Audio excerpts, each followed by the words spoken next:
We all have times in our life where it feels like we have a pretty difficult decision to make, but in retrospect, it was probably a pretty easy decision to make and it was right in front of our face. If you're asking yourself, should I have another drink? No, you probably shouldn't be having another drink. If you're late for work and that light is about to turn red, should you run it? No, you probably should never run a red light. And you got to go to the bathroom really, really bad. Yeah, you know what? I'll just pee in this bush real quick. There's a Chuck E. Cheese 2 blocks over. Those are some pretty wicked charges to have on your account. I would probably just wait until you get home. Well, in this video, we've got another tough decision to make here on draft day, but maybe the decision is a little bit easier than what you may think.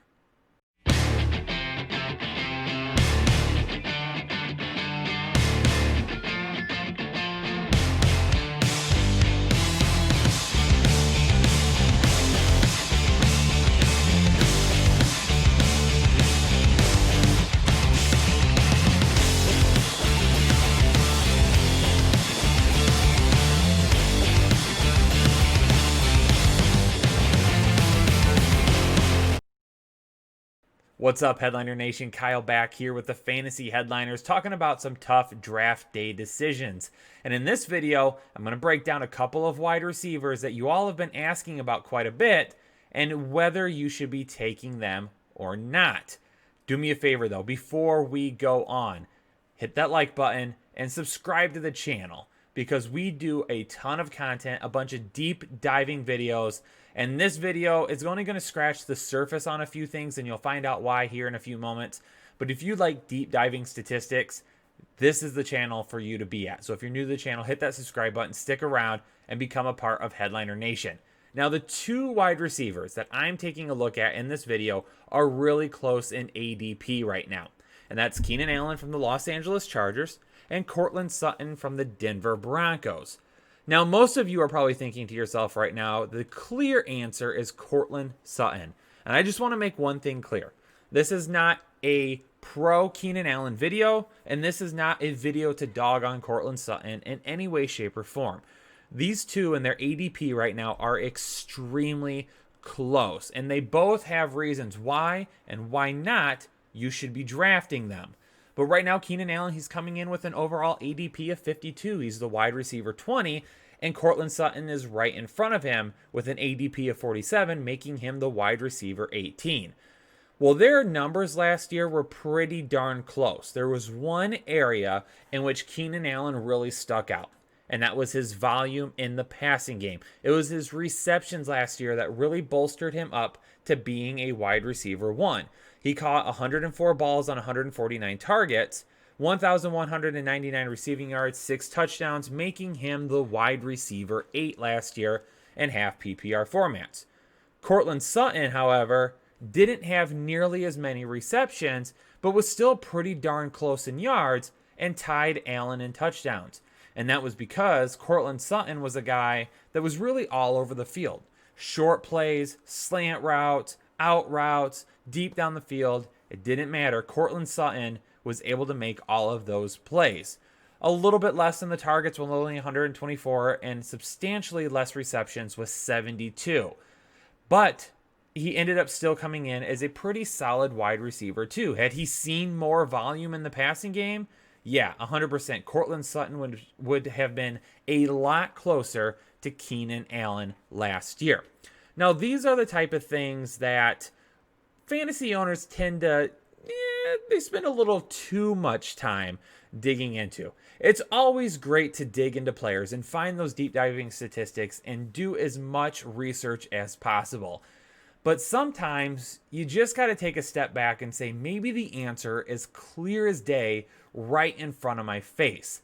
And I think with these two wide receivers, you might be overthinking it a little bit. And one of the reasons why is because of the weapons that they have there.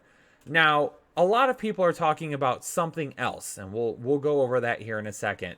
But I think it's pretty substantial to look at all of the weapons that are around both players. Mike Williams, Hunter Henry, and Austin Eckler are going to be the main guys outside of Keenan Allen in Los Angeles. Now, Keenan Allen and Courtland Sutton, make no doubt about it, are the wide receiver ones on their team. But there are substantially more weapons and more investments that have been made on the part of the Denver Broncos recently than the Los Angeles Chargers. They drafted Jerry Jeudy and KJ Hamler this year. They spent a first-round pick on Jerry Jeudy. KJ Hamler is a guy that they really, really liked. They expect to put him in the slot, and he's not just your typical slot wide receiver either. He's not a guy that's just going to run all of those short routes and be a guy that's going to beat you with some burst off the line, some yards after the catch. This is a guy, make no doubt about it, he can go deep down the field. So if they want to move some guys around, they will absolutely be able to do that. And don't forget about Noah Fant, okay? Noah Fant's kind of the darling breakout right now of tight ends this year in the industry. A lot of people are thinking Noah Fant could be in for a huge year. Well, Noah Fant had a pretty good end to the season last year. He was the guy that was making some really big plays. He is a dynamic pass-catching tight end. That is his job. Coming out of college, TJ Hawkinson, his teammate in Iowa, was always seen as the better blocker and a guy that was a little bit more of a complete tight end, while Noah Fant was really that weapon, that receiving weapon. Now, he can still block, and he still does those things well. He's just a little bit more of a receiving threat. He's not that traditional tight end. This is a receiving tight end, make no doubt about it.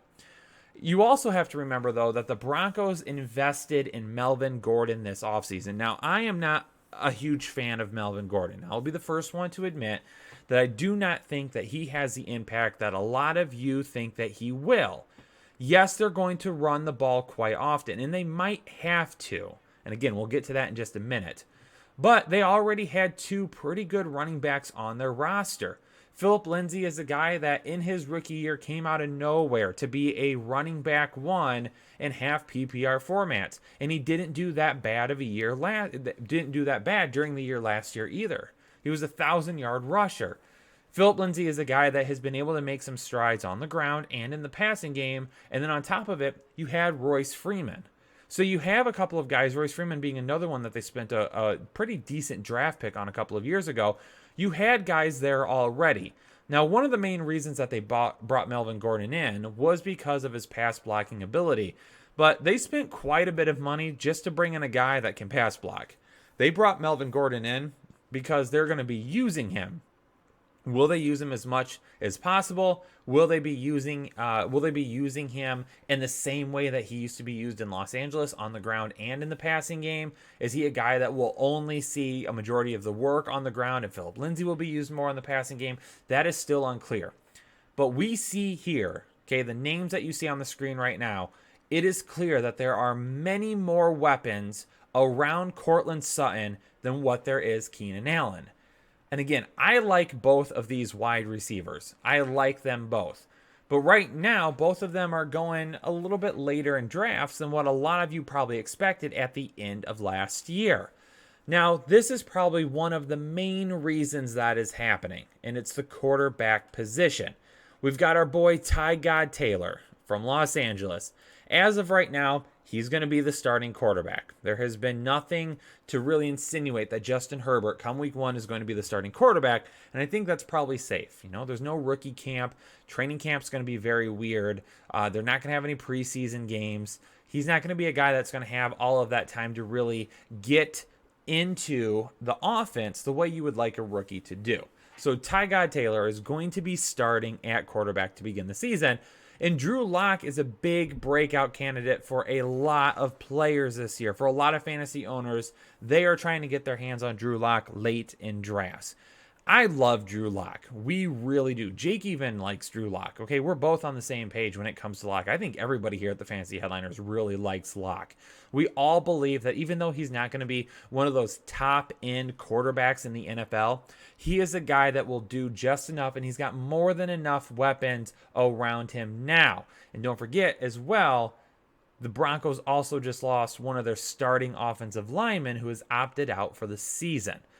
So I took a look at career per game. Now, I'm going to be honest with you. These stats don't tell the whole story. Drew Lock only played in 5 games last year. For Tyrod Taylor, we're looking at basically 3 full years and another 4 games with Cleveland. So he has a much larger area to look at than what Drew Lock does. But maybe that's a good thing for Ty God. Maybe you all need to see this. Because based on Drew Lock's per game stats last year, they're pretty close to what Tyrod Taylor has done over the course of his career. 17 completions per game compared to 20. 27 attempts compared to 31. 194 yards compared to 204. Basically on the same plane when it comes to touchdowns, and basically on the same plane when it comes to interceptions. Now, Drew Lock has the ability to be a bigger time quarterback than what Tyrod Taylor does. Okay, I am not trying to say that Tyrod Taylor is better than Drew Lock. I'm not trying to say that Drew Lock is worse than Tyrod Taylor. That is not the point. The point is that the main reason people are passing on Keenan Allen this year is because of Tyrod Taylor. But when it comes to Drew Lock, people are still in on Courtland Sutton, even though he has a quarterback that we haven't seen more than 5 games from, and he has a lot more weapons around him. So you could say that we could build a case around the fact that Keenan Allen is a safer option, right? And that's what I'm going to say at this point. Even though I like both of these players, to me it's pretty easy to see that Keenan Allen is the safer option for where you would be taking them. Not only does he appear to be the safer option, he appears to have the higher upside. When you're looking at a range of outcomes, and when I talk about a range of outcomes, you hear me talk about ceilings and floors quite a bit. Well, I don't have a graph for you on this one, but if you were to have a pie chart or a graph chart, like right in front of you, Keenan Allen, his floor might be right here and his ceiling might be a little bit higher. Courtland Sutton's floor is going to be here and his ceiling is going to be here. So the range of outcomes for Keenan Allen are a little bit higher because he doesn't have nearly as many weapons around him. He has Tyrod Taylor, who is an NFL veteran. He's been in the league. He knows how to run the position. He's been, for the most part, successful at it. Okay, he hasn't been bad. He hasn't been great, but he hasn't been awful. And he's getting reunited with a coach that he used to have in Buffalo. So he's going to be used to the system already. Keenan Allen could benefit from that. And even though we're overlooking him, it's probably not as deep as you all think it is. With Courtland Sutton, he's got a quarterback that still for the most part is unproven. Yeah, he has a really high ceiling. We like him as a quarterback. But again, he's not going to become Patrick Mahomes. Okay, he's not going to become Dak Prescott or Russell Wilson. He's not one of those guys. He's not Drew Brees. He's not Tom Brady. He's a guy that's going to be probably a low-end quarterback one at absolute best. So is that a guy that can get the ball to that many receivers, that many options, run the ball that often? That's what we have to ask ourselves, and that is why his floor is probably lower than what Keenan Allen's is because all the wide receivers are around him, but it's also why his ceiling is lower than what Keenan Allen's is because of all the players around him. Drew Lock has got a ton of options that he has to try and go to this season. He's got a lot of people that he's got to feed. The one thing Courtland Sutton will have going for him, though, as we've talked about with rookies, KJ Hamler and Jerry Jeudy are going to be coming into a new offense, and so will Melvin Gordon. So they can get off to a little bit of a slower start. So maybe that is when we want to try and target Courtland Sutton. Maybe you do target him, and if he has a few big games to start the year, you try and trade him, and you regain some of that value by getting a trade-off. Keenan Allen, to me, is the safer bet with a little bit higher upside, and he's going a little bit later than Courtland Sutton. But because they're going in the same area, this is a choice that you'll probably come across. And if I had to pick one of them this season, I'll be picking Keenan Allen for all the reasons that I've listed in this video. And like I said, Headliner Nation, we do a lot of deep diving videos on this channel. We go super in depth and talk about a lot of different stats that you don't see a whole lot of people talking about. But with this video, I didn't want to do that. I wanted to keep it sweet and simple. I wanted to keep it short because the answer to this question might be sitting right in front of us, and we really don't need to try and confuse ourselves by adding in a whole bunch of stats. We know Courtland Sutton and Keenan Allen are great wide receivers. They are very gifted, and if they were in different scenarios, they might be even higher. Both of them if they were in different scenarios or didn't have the weapons around them that they do, could still potentially be wide receiver ones this year. For me, with Courtland Sutton, I was all on board with him being a wide receiver one until Jerry Jeudy landed there. And then they signed Melvin Gordon. They brought in KJ Hamler. So they kind of took that excitement away from me a little bit, but that's okay. Headliner Nation, hopefully you enjoyed this video. If you did, hit that like button down below. Leave a comment down below and let me know who you would rather take a shot on this season and why. And as always, hit that subscribe button and become a part of Headliner Nation today. Headliner Nation, stay safe, stay healthy, and I will catch you on the next episode of the Fantasy Headliners. See you later.